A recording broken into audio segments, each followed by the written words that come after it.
Esther, tulisan-tulisanmu menunjukkan tren keinferioran perempuan.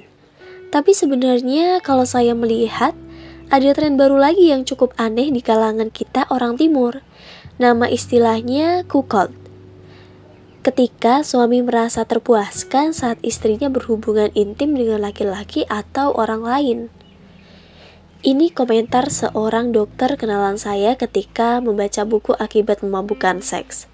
Menurutnya, cuckold merupakan fenomena yang cukup langka di adat, ketimuran, ataupun sistem patriarki, di mana laki-laki selalu mendominasi dan menjadi superior.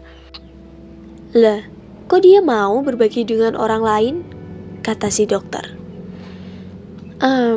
Mungkin sama seperti sadomasokis, dok. Dia mendapatkan kenikmatan dari situ. Saya memberi komentar sekenanya, karena baru pertama kali mendengar istilah tersebut. Ketika obrolan itu terjadi, saya baru menyelesaikan serial The Sinner di Netflix. Tokoh utamanya adalah detektif Ambrose. Dia punya kecenderungan senang menerima siksaan, termasuk didominasi secara tidak normatif supaya mendapatkan kenikmatan. Tidak hanya buku tangan yang membiru, dia bahkan nyaris kehilangan nyawa ketika dicekik di atas ranjang. Apa memang benar seksualitas dan aktivitas seks begitu cair, sampai apa yang dianggap tidak wajar belum tentu wajar buat orang lain? Apa benar dia merasakan kenikmatan yang sesungguhnya dari kesakitan yang dia alami? Di episode-episode terakhir season kedua The Sinner, baru terungkap kalau trauma masa kecil membuat detektif Ambrose jadi punya kecenderungan senang disiksa.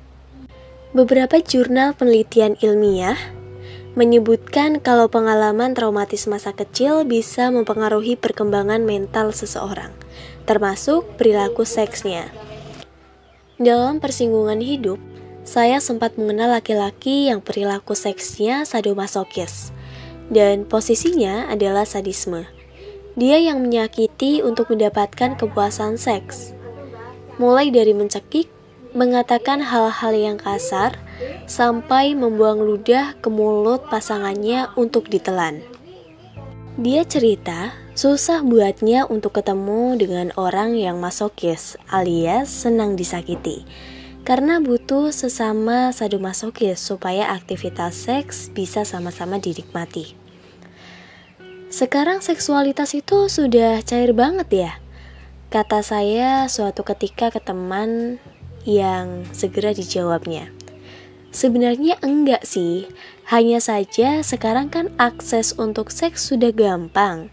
Kalau ngomongin soal aneh, dari dulu perilaku seks juga sudah aneh. Ada benernya sih, menoleh ke belakang, sejarah mencatat kalau seksualitas manusia sudah gila dari dulu. Cleopatra menggunakan vibrator yang isinya lebah untuk memuaskan hasrat seksualnya. Di periode Yunani kuno, kepuasan seksual yang diperoleh dari mengintip orang melakukan aktivitas seksual adalah aktivitas yang biasa ditemui. Peradaban kuno lainnya seperti Sumeria, sekarang Irak bagian selatan, menjadikan masturbasi sebagai perayaan. Di Pulau Malta, pernah ditemukan patung perempuan melakukan masturbasi. Di Mesir kuno, masturbasi para dewa dianggap sebagai aktivitas yang magis. Dewa Atum disebutkan menciptakan alam semesta dengan masturbasi, dan pasang surutnya sungai Nil dikaitkan dengan frekuensi ejakulasinya. Fir'aun Mesir diharuskan melakukan masturbasi secara seremonial di sungai Nil dengan orgasmenya dianggap sebagai pembawa berkah. Peninggalan erotika seksual Indonesia zaman dulu juga bisa dilihat di Candi Sukuh Karanganyar, Jawa Tengah. Relief dan arca yang menggambarkan alat kelamin laki-laki dan perempuan terpampang dengan jelas di sana. Bisa disimpulkan kalau seksualitas bukan sesuatu yang tabu dan ditutupi di pertengahan abad ke-15 kala itu. Terus, kenapa seks sekarang ini seolah tabu dan dibicarakan diam-diam? Bisa jadi agama serta perkembangan sosial dan budaya menekan hasrat seksualitas kita, membatasi dan mengarahkannya supaya tidak terlalu gila. Mungkin termasuk kemonogamian kita yang dipandang baik untuk pola asuh anak. Tidak ada manfaat buat perempuan untuk eksklusif melakukan hubungan seks dengan ayah anaknya ketika si laki-laki meninggalkan dia dan anaknya. Beberapa ilmuwan menganggap kalau monogami pada manusia adalah bentukan sosial, bukan sesuatu yang natural. Berbeda dengan hewan yang melakukan seks untuk reproduksi, manusia punya banyak motif untuk berhubungan seks. Tidak hanya untuk menghasilkan bayi, manusia berhubungan seks untuk kesenangan, kepuasan, balas dendam, sekedar iseng, pelampiasan, faktor ekonomi, menghilangkan stres, olahraga, mencari cinta, menemukan pasangan, mengikat pasangan, sekedar penasaran, atau bahkan bentuk rasa kasihan saja. Dan itu sudah dilakukan dari zaman purba. Kalau terdapat perubahan pada eksekusinya di zaman sekarang, itu adalah pengaruh teknologi. Seharusnya jangan terlalu merasa aneh kalau ada orang yang merasa terpuaskan ketika berhubungan seks sambil menggunakan stocking.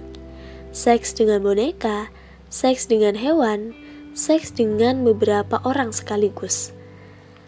Aktivitas anal sekarang tidak hanya dinikmati oleh gay.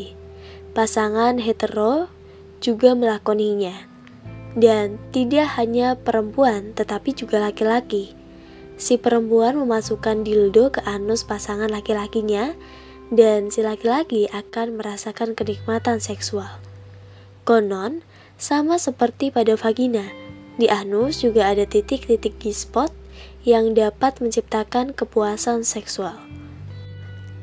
Pengkotakan-pengkotakan untuk pasangan gay, di mana selalu ada pemisah mana yang top dan mana yang bottom. Sekarang, garis pemisah tersebut mengabur. Yang top bisa jadi bottom, begitu juga sebaliknya. Seperti halnya Caitlyn Jenner, yang walaupun sudah melakukan operasi dari laki-laki menjadi perempuan, ketertarikannya secara seksual tetap pada perempuan. Seksualitas itu begitu cair, seperti air di daun talas. Transisi seksual tidak serta-merta membuat seseorang mengubah aktivitas dan ketertarikannya pada seks. Upaya-upaya untuk menikmati aktivitas seks juga beragam. Ada yang senang mandiri, ada yang sukanya argy, ada yang tetap konvensional. Untuk memperpanas digunakanlah pelumas, mau mempermanis digunakanlah lingerie. Biar makin seru, dipakailah sex toys. Hari ini senangnya si A, besok sukanya si B, lusanya si C. Tentunya dengan variatif gaya dan upaya. Batasannya apa? Tidak ada lagi batasan, asal sama-sama konsen. Lantas, ketika seksualitas begitu cair dengan dinamika yang sedemikian rupa, apa tujuan akhir dari manusia dengan segala kesenangan dan kegembiraan bersetubuh? Bagaimana manusia akhirnya menentukan pasangan sejatinya? Apakah pasangannya juga bisa jadi berubah-ubah seiring transisi dari seksualitasnya?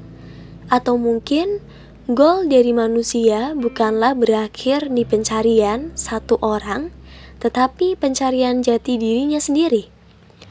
Kalau menurut gue sih, yang dicari sebenarnya adalah kenyamanan.